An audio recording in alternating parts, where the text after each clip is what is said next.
In American society, money is a taboo topic. We're taught at a young age it's improper to talk about it, but we're also bombarded with messages about the power and importance of money in our everyday lives. And by not talking about it, we miss out on the skills and lessons we need to effectively understand and financially plan. That changes today. Welcome to Money Tales. Hosted by Sandy Brager and Cami Doder, Money Tales brings more than 35 years of combined professional experience in personal finance to demystify money and demonstrate what it's like to speak openly about personal financial matters. Join us each episode as they interview modern-day movers and shakers about how money decisions intertwine with their daily lives in order to give you better insight into productive financial conversations. Subscribe today and register for our blog Fathom at aspiriant.com/podcasts to increase your money mojo. And now, here's Cami and Sandy. Tiffany Schade is our guest this week on Money Tales. Tiffany started her career in corporate America and then shifted to becoming a wife and mother. She really threw herself into those roles. At a certain point during her marriage, Tiffany realized it was her responsibility to get more involved with the family finances.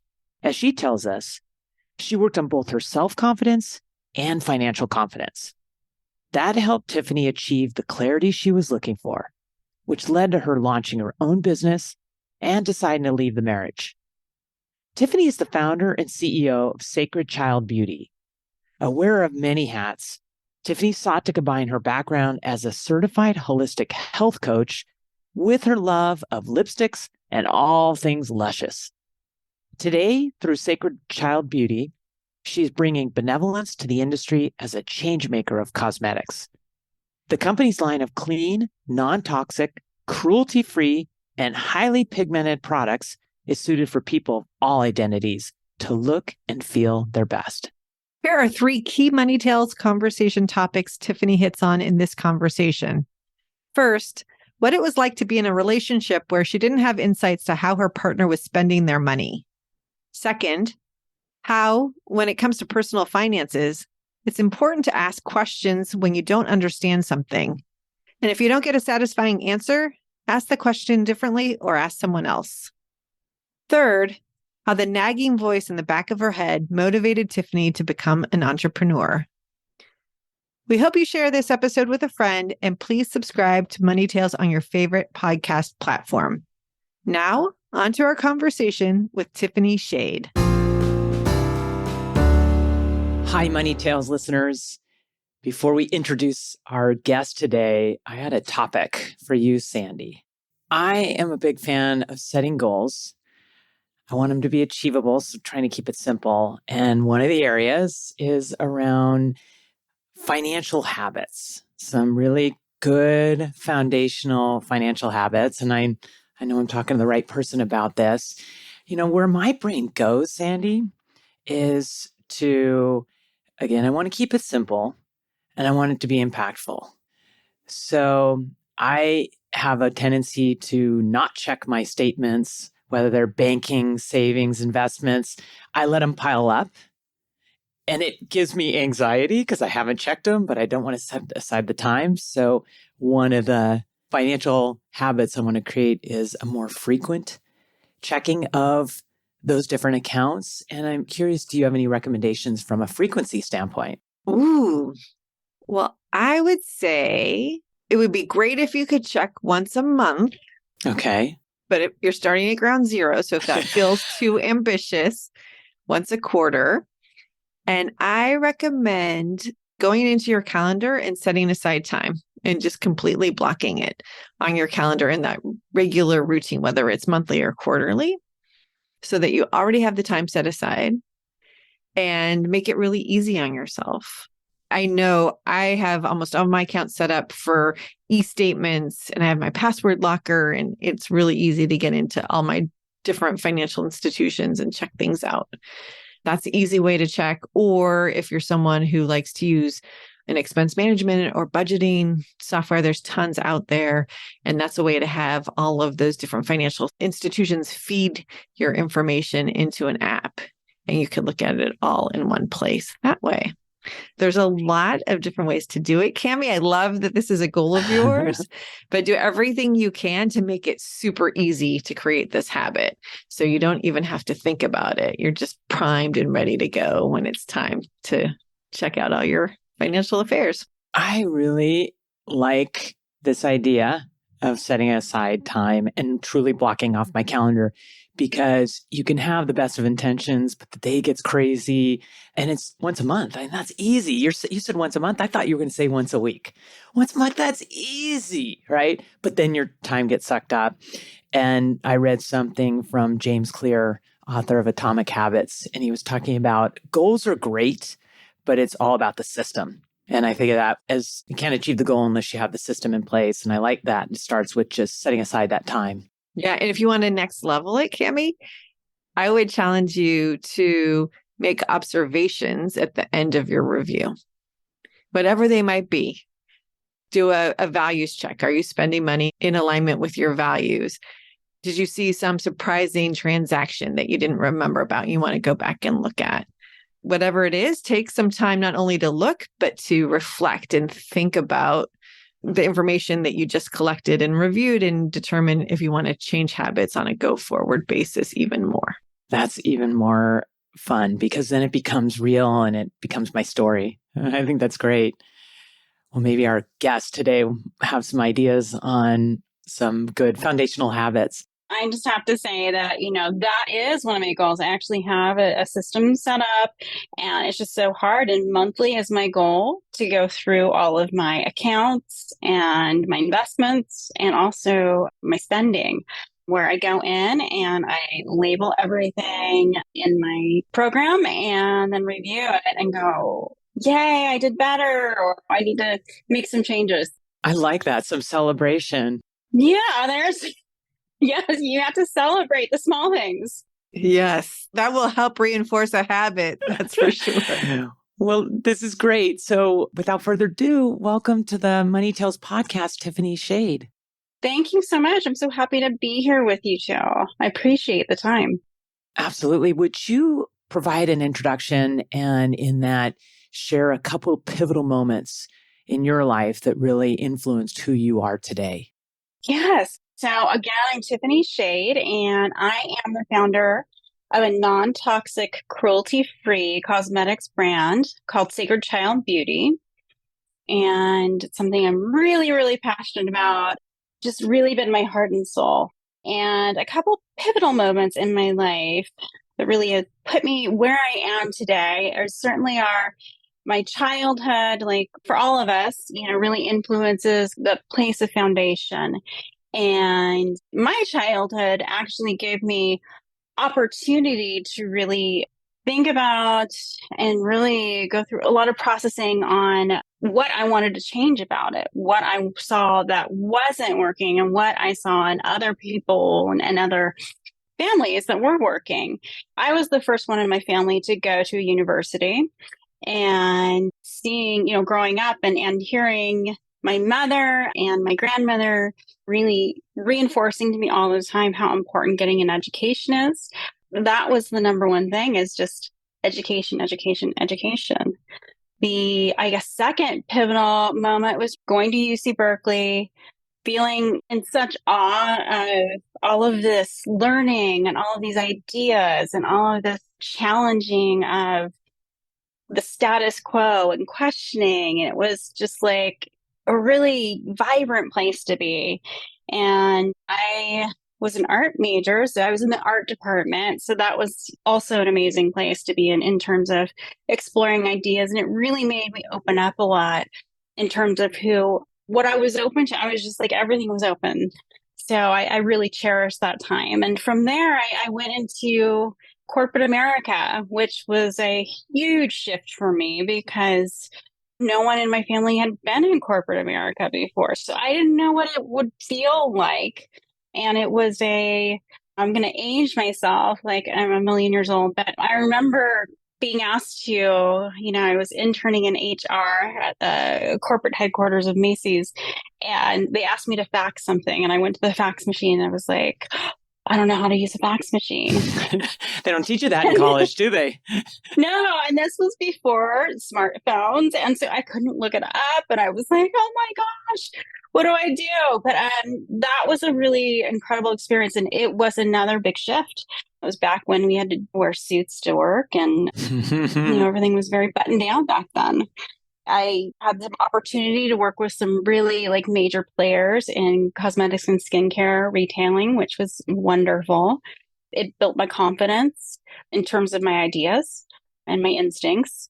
And then I shifted to becoming wife and mother at a certain point. And that I really threw myself into. I wanted to do everything just right, just perfect.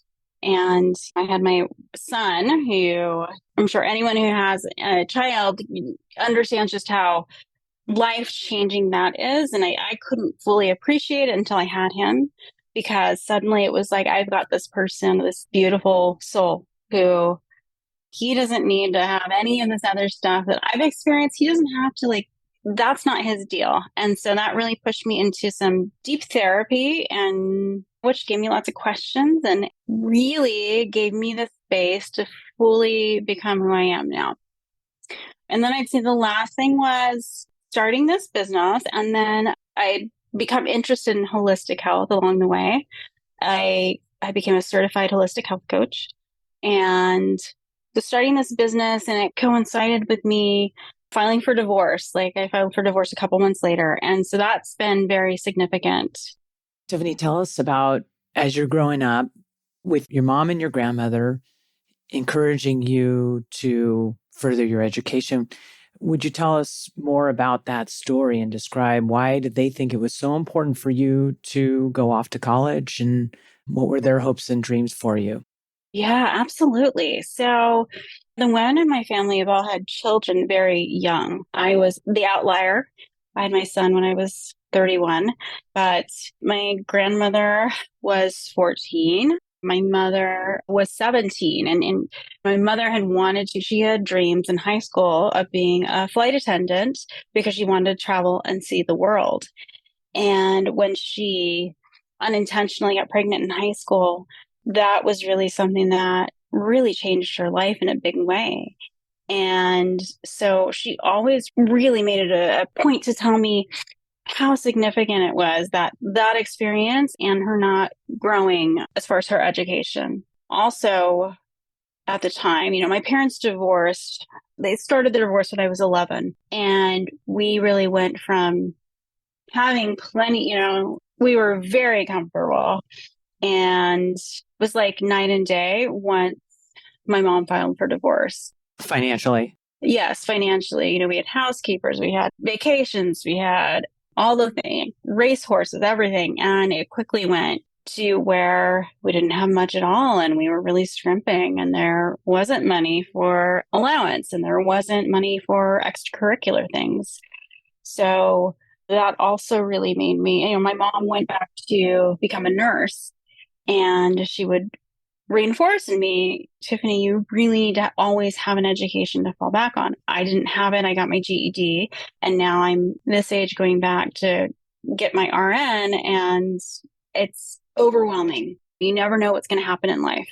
How did this experience of going from a very comfortable lifestyle to a much more modest one, and hearing these messages from your mom about how she learned from the decision she made in her life and was hoping to encourage you to take a different course, how are these landing on you? And in what relationship were you having with money in these formative teenage years? Yes, it really did impact me. And it's still something that I work on and even talk about in therapy still, because when you experience having everything that you want, and then there's this scarcity of what you have, it sticks with you. And it's something that it's like, it takes a lot of courage to be able to, for me to make a lot of these decisions that I've made has taken a lot of courage, because in the back of my mind, it's like, oh my gosh, everything can be gone like that. It can just disappear, like it can be gone. Someone else has control of it, and then it's gone.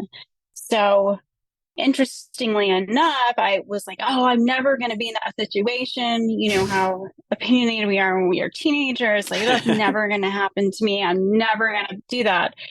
But as happens in life often as we grow, I've had some more than a few relationships that actually have replicated in terms of someone else having economic or financial power in the relationship and there being an imbalance. So, universe, I get it now.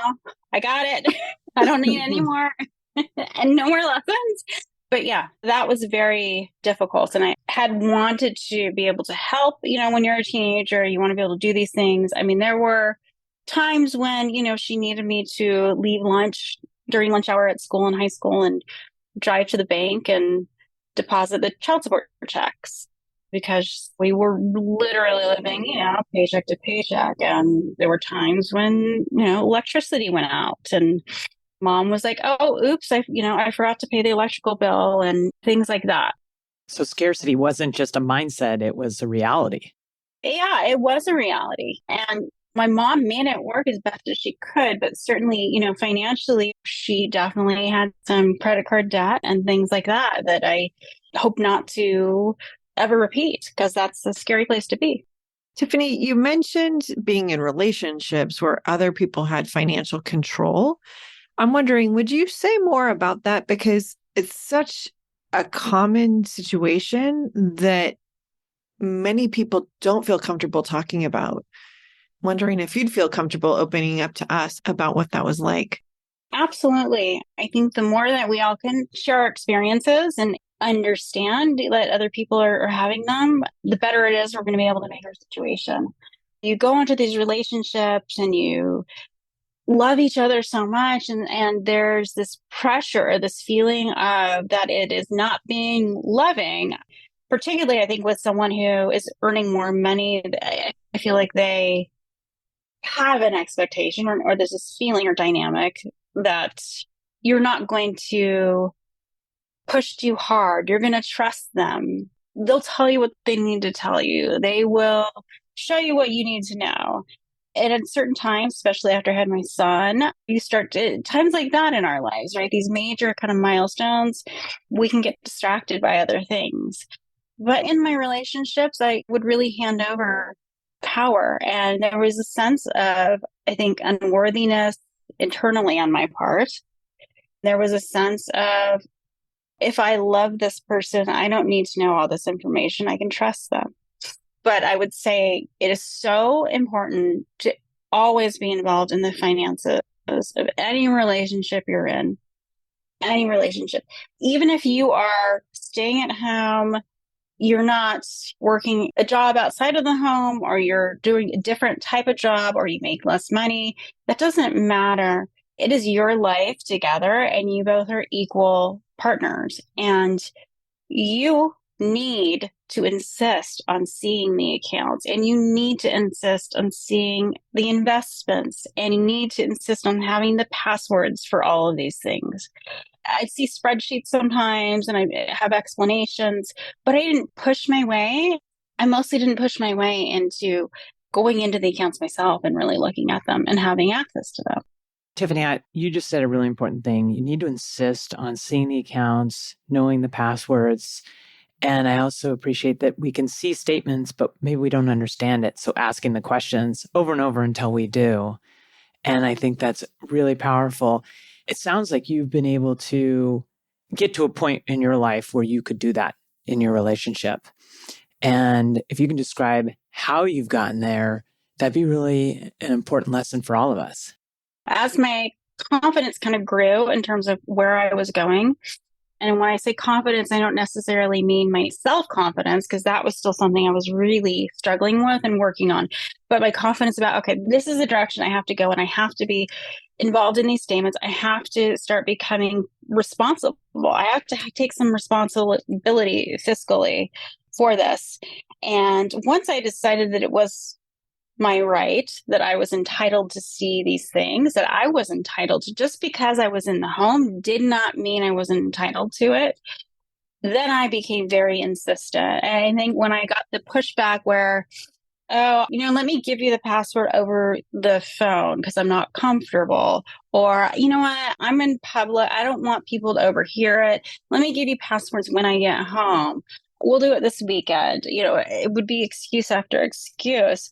it finally just became just so obvious to me, like, wow, I'm in a bad place here. Like, I have no idea. Like, I have no idea what this person is spending. I have no idea what we truly have in savings or in investments. I don't know. And this is not a place you want to be. And so it was when I decided that, okay, it's time. Stop being scared of the finances. I was scared of the finances too. Like, stop being afraid. You'll just have to figure it out. Get in there and figure it out. Ask questions. If he won't answer, call someone up, call the advisor up, say, hey, what does this mean? Talk to me. I am very good about saying, I have got an advisor now, financial advisor now, and I'm very good at saying when I was interviewing people, look, I want to learn a lot. I don't know a whole lot about finances. So some of my questions may feel like they're very basic questions. I should know them. Are you okay with that? Because I'm going to do that. And make sure you find someone who's like, yeah, I love the questions. Please ask them. And I love what you're saying. I love this path to empowerment that you went on.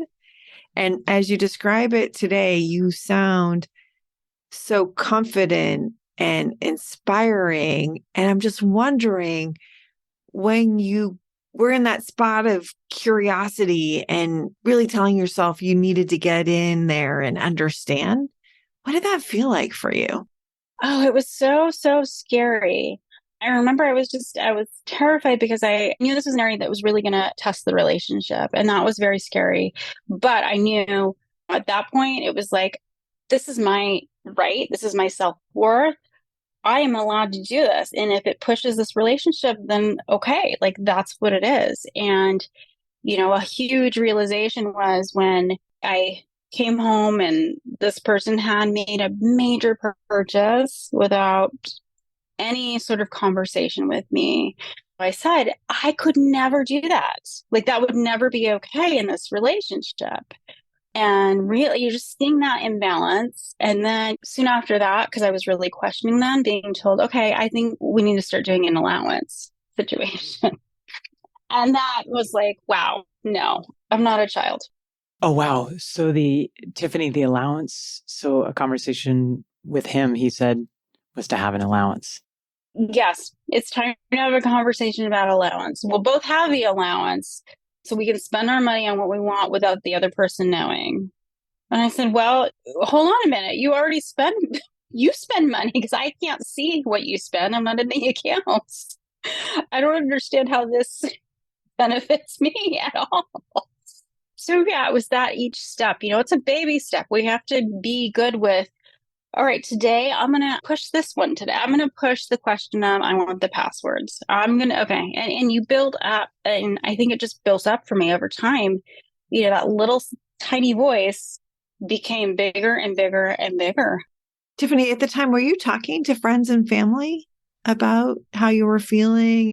No, not at all. We don't talk about money, right? Like, we don't talk to our friends about money. We don't talk. It's uncomfortable.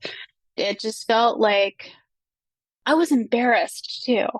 I felt embarrassed that I was living this way. I felt like, wow, people are going to be like, how can you be like that? How can you not be in there?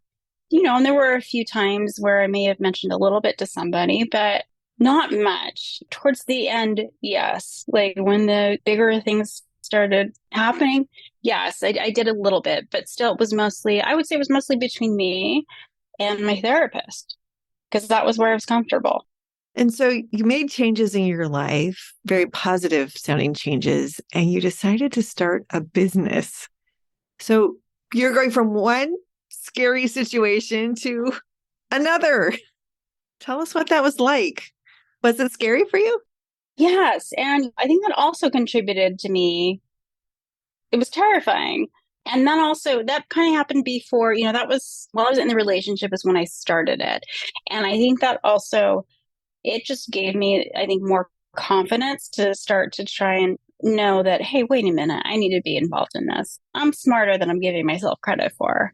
So yeah, it's absolutely scary. Like, being an entrepreneur is scary. And I launched online just before I ended up filing for divorce a couple months later. And so there was a moment where I thought I was going to have to like not continue it. And, it's taken a lot of like, okay, I'm going to do it. We're moving forward. This is scary. I'm moving forward. But yeah, I started it. I moved from San Francisco to Austin, Texas about 4.5 years ago.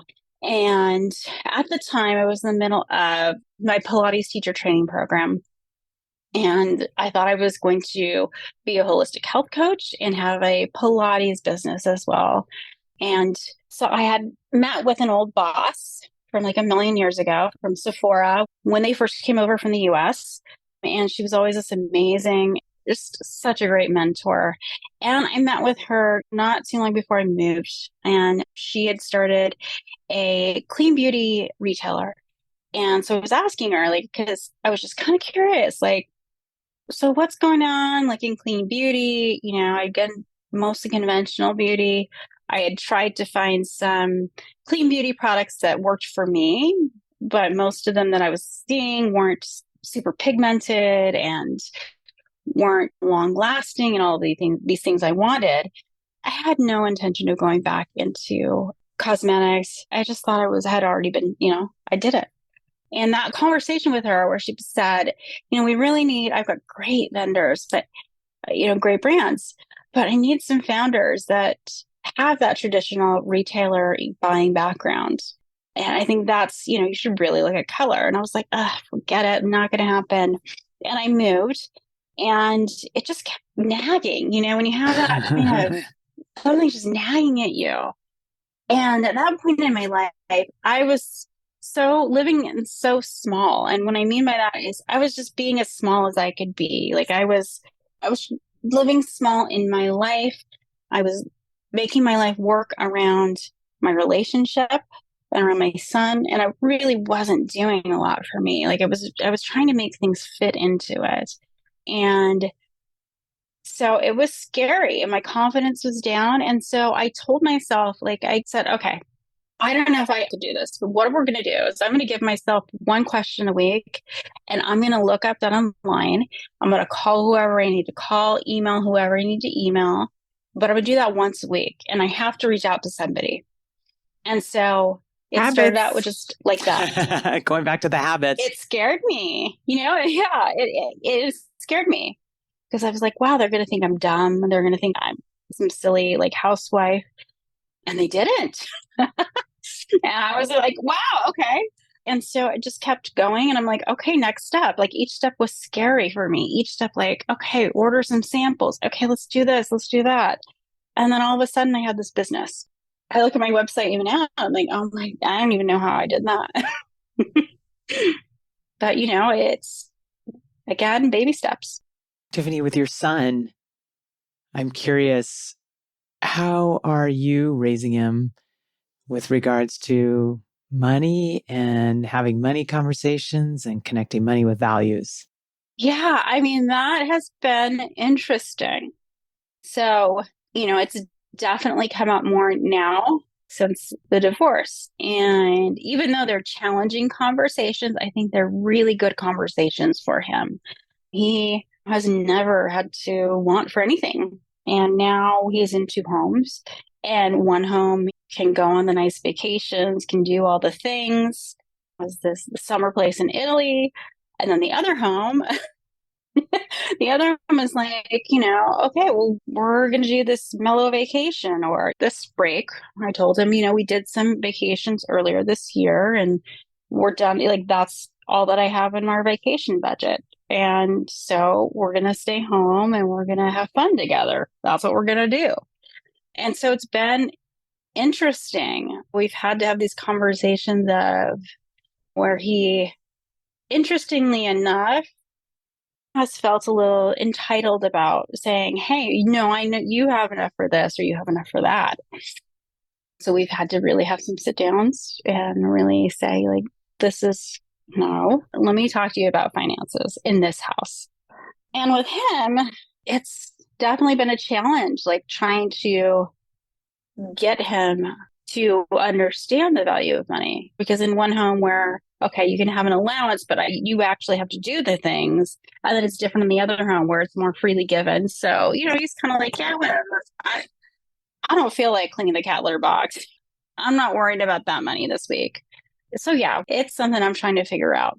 I love the arc of your life so far.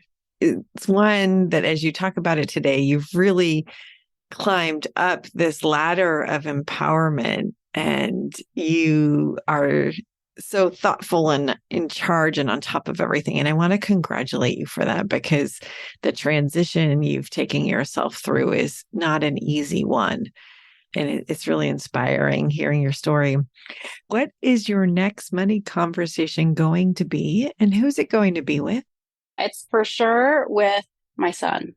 And I think the conversation is going to be, I think I want to start, he's 12. I think I want to start letting him in on kind of some, not everything, but some of the monthly budgeting, so he can understand, like, hey, this is what water costs. Hey, this is electricity. Like, these things add up. This is rent. I think that's important. And I think kids, I think we don't give them enough credit for how smart they are. And we can have these conversations in a way that isn't like scary, but is also like, yeah, this is the real deal. So yeah, it's not easy. Like, you can see, that's before we buy groceries. And I think it's something I wish I had been able to have. My mom didn't do that. So this budgeting concept is definitely something I want to pass on. It's still a work in progress for me. Like, I'll be very honest about it. I think it's something that, as you were saying, Sandy, like, it's a habit. You got to get into it. But yeah, that's an important conversation for sure. It really is. And such an impactful one. I certainly applaud that. I think you're definitely on the right track from experiences with clients. There's nothing like modeling and bringing a child into conversations that they're ready for when they're ready for it, and helping boost them along the way. So yeah, it's really powerful. And Tiffany, thank you for sharing that with us. I also liked your line about budgeting as a work in progress, because I can definitely appreciate that. You and I can check in on each other. We can be accountability partners. Thank you for sharing so much of yourself, and congratulations on all your success. Thank you for joining us on the Money Tales podcast. All right. Thank you so much. It's been great speaking with you both. Thanks for listening to the Money Tales podcast. If you've enjoyed this episode, share it with someone you think would benefit from listening, and leave us a review on your favorite podcasting platform. Your ratings and reviews help more people find our podcast. If you're inspired to gain clarity and peace of mind about financial matters, don't hesitate to reach out to our team at Aspirient. Go to aspirient.com/start a dialogue. Or you can email Sandy and me at podcasts@aspirient.com. See you next time.